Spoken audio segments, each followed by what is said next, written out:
Hello and welcome back to Popcorn Chat. I hope you guys are doing well. In this video, I'm going to be talking to you about some tips for when going to conventions, but specifically Wales Comic Con. So first, just some general things about the convention. They do it a couple of times a year. It's hosted now in Telford, even though it is Wales Comic Con. So I thought this would be a great opportunity to tell you some advice and some tips about the convention itself, especially because it's coming up in 2 weeks' time, on the 3rd and 4th of December. They're having another weekend, and I thought, why not give you guys some advice from my experience and, some do's and don'ts. So first off, the location. It's in Telford. You can go by train or by car. I personally go by car. There's some parking right round the corner, and it doesn't cost too much for all-day parking. So that's the method that I use, and there's always spaces when I've got there. So in terms of ticketing, there is a general entry, which gets you in at 11 a.m. And there's also a priority ticket, which gets you in at 10 a.m. Now there's two separate queues, and that is quite evident, but you sometimes have to ask the stewards around the area. But there definitely is two separate queues, which, helps in the grand scheme of things. And yeah, the queuing system itself can lead down the park, which is right next to the venue. You're going to see lots of Star Wars cosplayers sort of walking around the queues. But I mix it up. Sometimes I've gone general, sometimes I've gone priority. But this year I'm going priority, so I can get in from 10 a.m.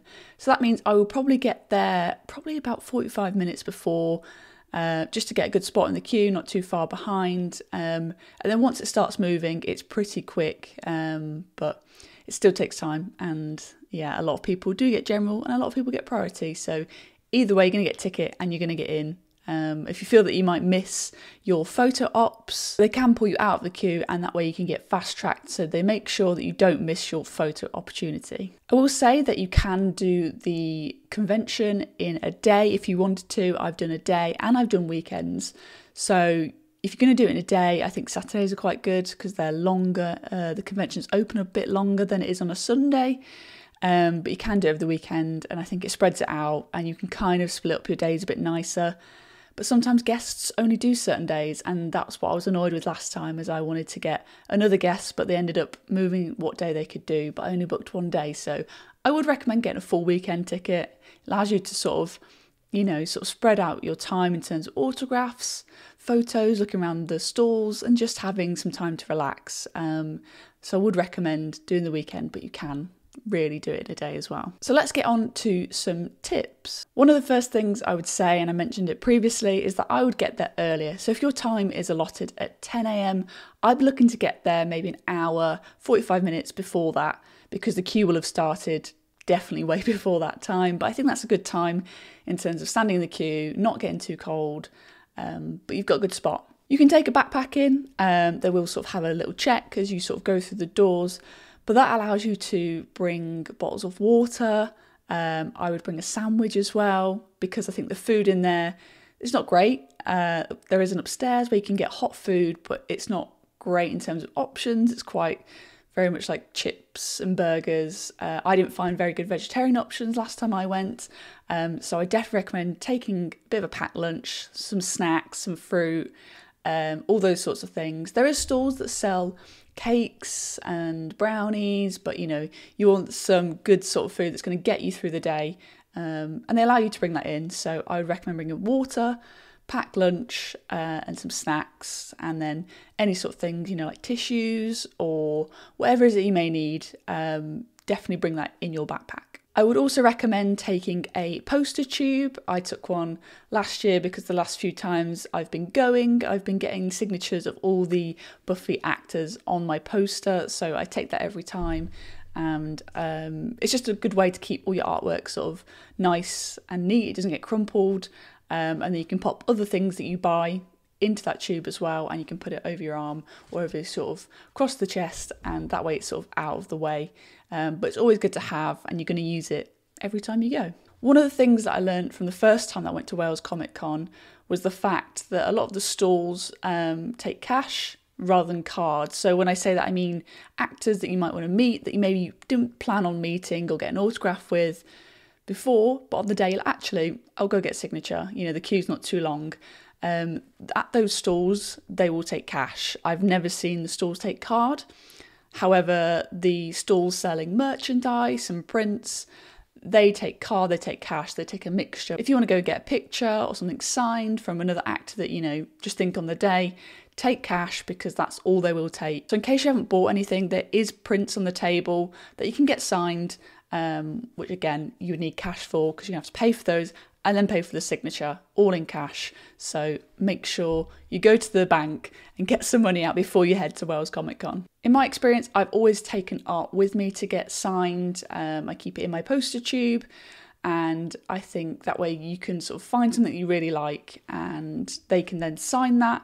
Obviously they can sign other things as well, like you could take a pop vinyl, you could take any sort of figures, anything like that, they will sign it. But for artwork, I would always bring it with you if you can. But there's some things that, you know, you might not have that's a bit more niche. You are going to get it on the day, but it's always good to be safe and make sure you have something with you just in case there's no more photos left to get signed or whatever it may be.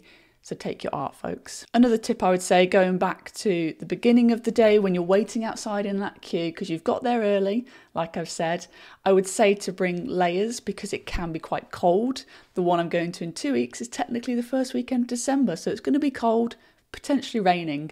So I'm going to take lots of layers, you know, t-shirt, jumper, jacket, maybe a brolly, you know, some gloves, something like that. And then I can pop them in my bag if I do get warm, because once you go inside, you will get warmer. But you're going to regret not bringing those layers if you are standing in the queue and it starts snowing or it starts raining.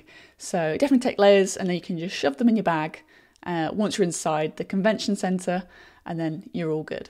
One of the things that I learned only the last time I went to the convention, which was April this year, was that you can come out of the venue and go get some lunch, or, you know, there's a few places right by in Telford that you can go into a small little shopping centre if you want to go get a coffee, you know, a Greggs. There's things there for you.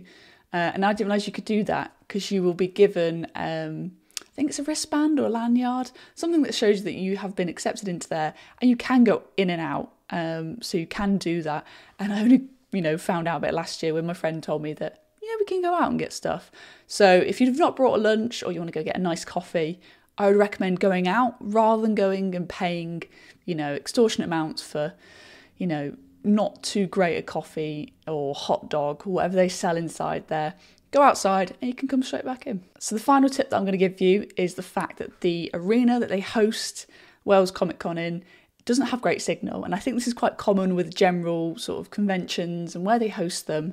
So you're not going to get great signal in there. I think there's a Wi-Fi, but you're generally not going to get a lot of data, and everyone's trying to be on their phone. So I'd recommend, if you're going with friends, make sure you have a designated meeting place and you say that verbally rather than over message and calling each other, and you might not even get signal.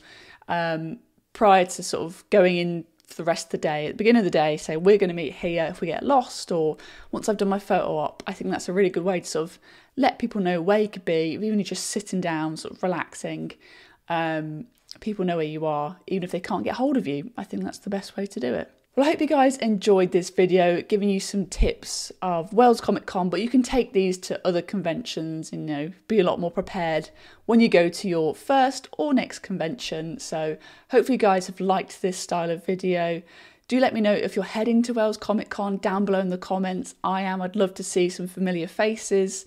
Or maybe you're thinking about going next year. I would really love to see lots more people going to this one, because I think it's a really good one, and not enough people go to it and are aware of it. So do check it out, see if it's your thing, and hopefully I'll see you in next year's convention that they have. So thank you so much for watching, everyone. I'll see you very soon for another popcorn chat, and have a good one.